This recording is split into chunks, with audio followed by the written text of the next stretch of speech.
is tie the previous videos into the UFOs. So earlier in these series, I've been trying to describe how fallible our senses are. And I'm going to try to bring another piece of the puzzle in on this. And what it's going to be is I'm going to go into an extra dimensional branch of the story. So I'm going to take this into Flatland. The story is entering Flatland.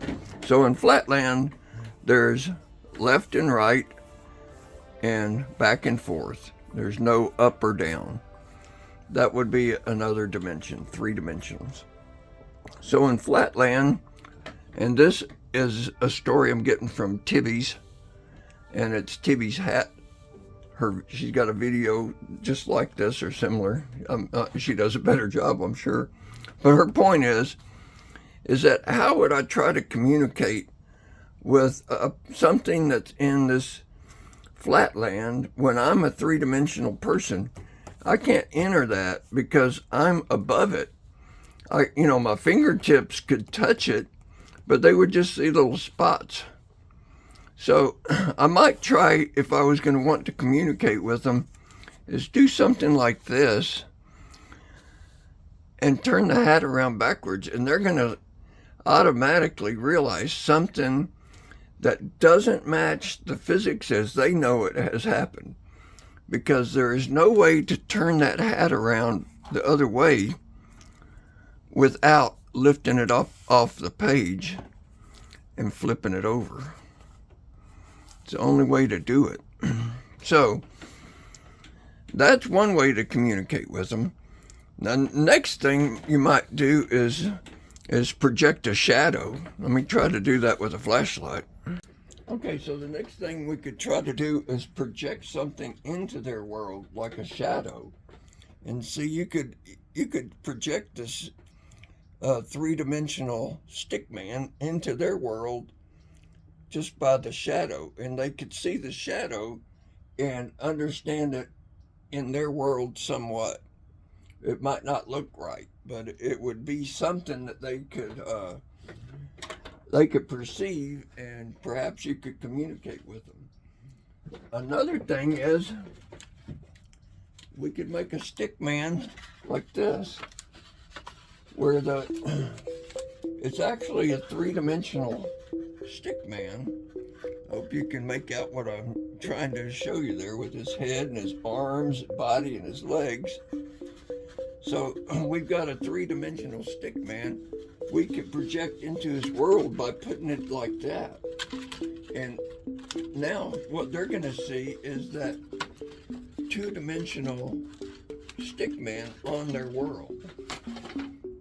And it might be something like this. Let's see if we can turn the page here.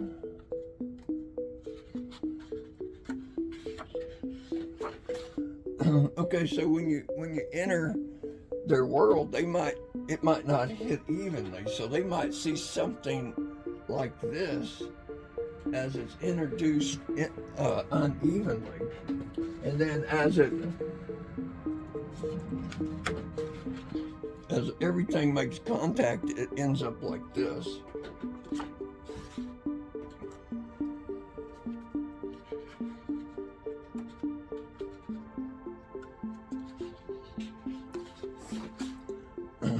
So as I was saying earlier, our reality is only, with all our equipment and stuff, we can only see a little sliver of what reality is. And even out of that little sliver, we can only get about 1% of it in our sight. So that's a real drawback. Another thing that I want to try to express, we'll move over here. Okay, so what I've got here are 2 little medicine jiggers. One I want to put with water. I'm going to fill one with water up to the little line there. There's a line, so right there is a full jigger of water. on this one, I'm going to fill it with salt.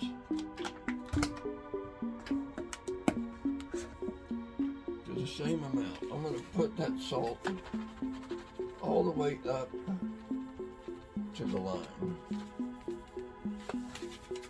Maybe. Okay, so I've got an equal amount of salt there. It's a little more salt than the water, but it's pretty close. So the salt there, right up to the line. Water's right up to the line. Now when I introduce that salt into the water, as the salt dissolves, it'll let that salt migrate right into the spaces in the water. This might take a minute. Okay, so as this salt experiment unfolds, the salt is going to find a space between the water molecules, and it's going to coexist with the water and the salt, and not take up any more volume than the water or the salt originally did. So in this way, I'm trying to point out that other dimensions can, and I believe do exist, all together in one place.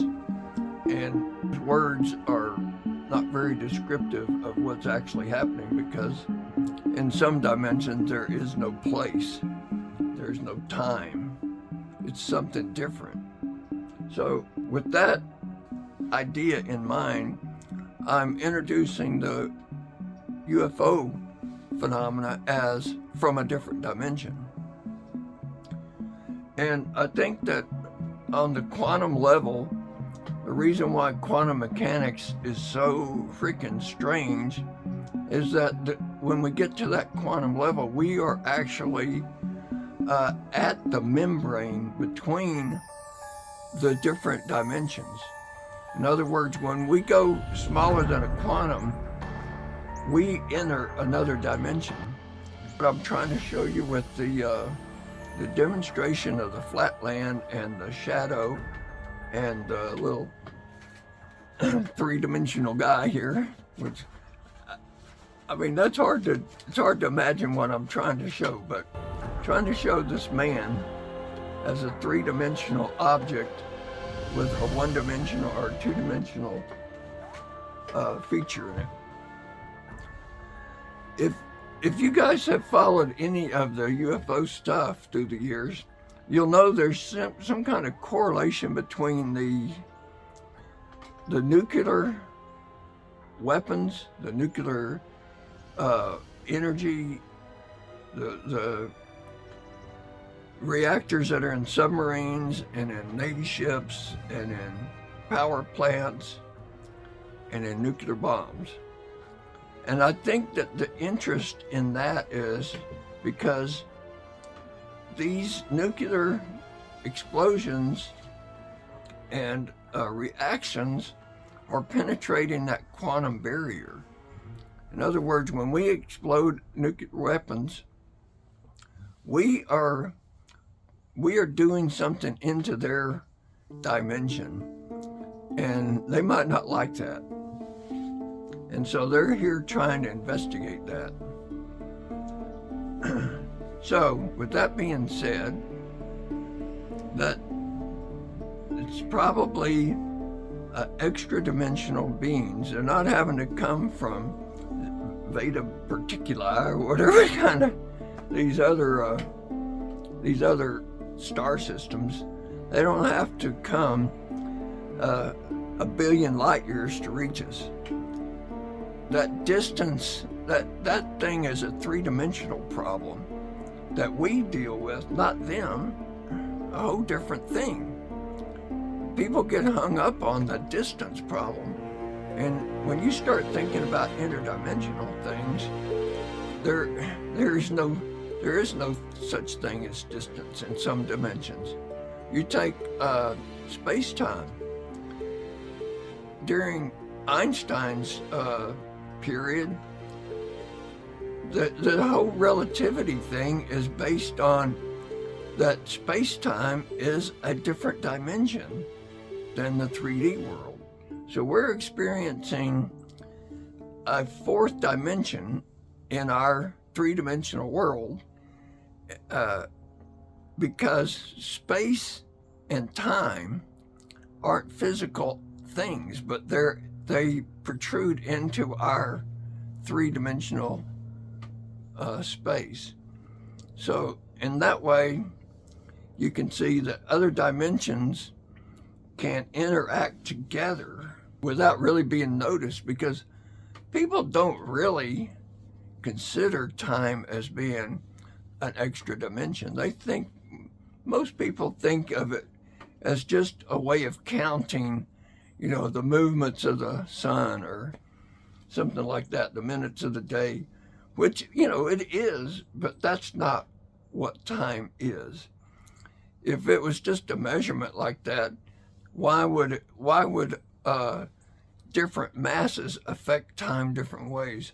Why would speed affect time in different ways? The old story of the twin brothers, one stays on Earth, the other shoots off as an astronaut going at speeds close to the speed of sound or speed of light. And one comes back fairly young, and the other one's an old man or perhaps has already passed away from age. Space, time was not an extra dimension. That wouldn't happen. It would just be, the clock would always run at the same speed, no matter whether it's on Earth or on the fast rocket ship. Cat, get out of there. No, don't do all that. Go on, you already throw this up. Go on. That cat does not like these videos. He just tore that stuff up over there really bad. And he chewed on it all. So when I made this poster board up, what I have in mind is I've got a list of names that were important players in getting the UFO topic to where it is. And I'm planning on connecting with a ball of string here and pins the names to the different events. But since my cat has kind of started tearing this up, I don't hold much hope in that happening. Let's just discuss some of this stuff here. Harry Reid, I didn't like him as a politician, but as time has passed and I realized that he was really trying to do something to advance this UFO thing. In fact, it looks like he was initially responsible for some of the UFO study programs. He was the one that got the $22 million for the ALSAT program. And basically what that was supposed to do was it's supposed to get a UFO that Lockheed Martin has and deliver it to Bob Bigelow Aerospace Program, whatever the name of his program was. He was going to build a facility to house that with that money. And of course, the way government stuff does it, nothing ever works out. Apparently, some people in the DOD the Department of Defense, did not let that happen and told Lockheed Martin that they have to keep it. Now, Lockheed Martin does not want this anymore. They've had this for 50 years and really haven't been able to do anything with it. So they don't want to be involved in all this problems with trying to cover up what they have. They've just spent money on protecting this thing, and it hadn't given them any results. So they want to get rid of it. Now the Department of Defense says, ho, wait a minute. If you give that to Bob Bigelow, they're not going to be able to use the aerospace cover of Lockheed Martin's development to get money for the black projects. So in other words, their cash cow might go away. And they didn't want this to happen. So they have blocked that. Now, below Harry Reid, I've got James Lakowski. Man, he is an interesting fella. He is one of the scientists with the UFO projects, and he knows an awful lot. He has direct knowledge, hands-on experience, has been inside a UFO. And we know that because he's written books and he's gotten the approval from the DOPSR program. That's the one that screens for any kind of national security breaches. In other words, a writer will write a book, and if they have secret clearances, they bring it to DOPSR, and DOPSR reviews it, and if there's not anything that's revealing classified information, they approve it, and he gets it out. So he's done that with books, and one of his last book, gosh, I can't think of the name of it, but it has, it says that we have the UFOs, and we've been able to get inside of them. And I think in his book he cites Lockheed Martin as one of them. But if he didn't say it in his book, he said it in an interview. And it's not only him. Harry Reid, has said that. And David Grush, I've got right beside him over there. He's mentioned that. Now, Chris Mellon is involved in all this stuff. He was a Department of Defense Secretary of Defense. You'll have to look him up. He's up there in the defense program. And then right above him, I've got Bob Lazar, because Bob Lazar, whether you believe him or not, he was the very first whistleblower of this kind of program. The first big name. I didn't believe Bob Lazar's story, but more and more I'm starting to believe it. People, they say this all the time. Well, the government couldn't keep a program like that secret for so long. Somebody would have spilt the beans. Well, people have been spilling the beans forever. Names right now, I can put those together, but there has been people all along saying this kind of stuff. Colonel Corcell, he's one of them. He was right in the middle of it all, and he's dead now, but there's been all these deathbed confessions, that have spilt the beans on us, and it's just been brilliant the way the government has hidden this stuff. It's not by keeping it secret. It's by calling everybody that spills the beans on it an absolute kook, and then they destroy their life by calling them a kook and removing clearances that they may have and causing them not to be able to get jobs and all kinds of things like that. So it's been hidden in plain sight. It's not like they've had to keep it a secret. They've tried to keep it a secret, but they haven't been able to. So instead of that, they use things like the National Enquirer,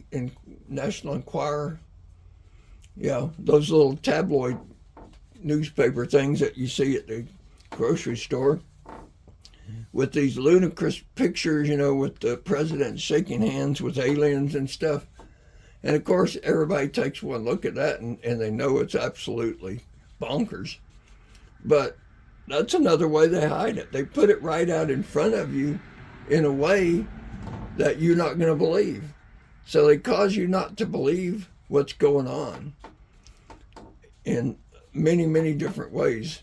They're just like a street magician works, sleight of hand to cause you to not see what they're actually doing, even though it's right in front of you.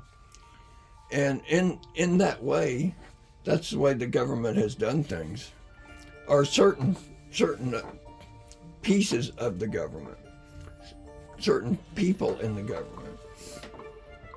And they don't spare any expense on getting the top people in psychiatry and biology and all the different sciences that you might want to know how the mind works to be able to trick people.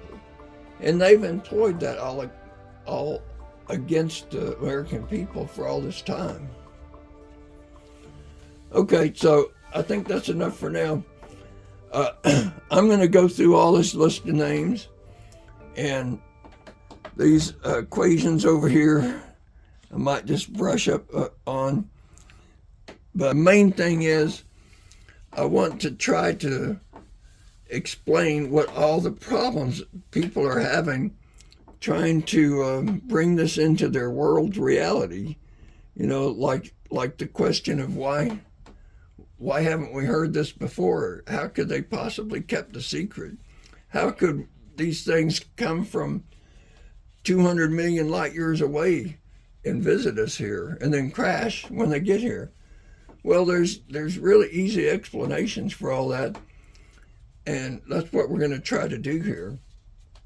And you know, the explanations start by understanding how fallible your senses are and how sneaky the government has been, or certain pieces of the government. And the average person doesn't understand, you know, these weaknesses and those strengths that they're employing against us. It's been a psychological operation, a psyop, against the American people for all this time. And I think it's all coming to a head. It might not actually happen, but I think that the snowball is going to get out of control. And disclosure is going to happen. I mean, it's already happened to the point where the government is finally saying, well, these things are true, they're real, which is a big, big step. They've always denied that part of it, or tried to deny it in doublespeak. Okay, so that's good for now. We're going to continue, and I'm going to try to explain how easy it is to understand this with just a few ways of modifying your mind, modifying the way you're thinking about it. And then it all becomes crystal clear to what's happening. Okay, I'll see you next week. Thanks.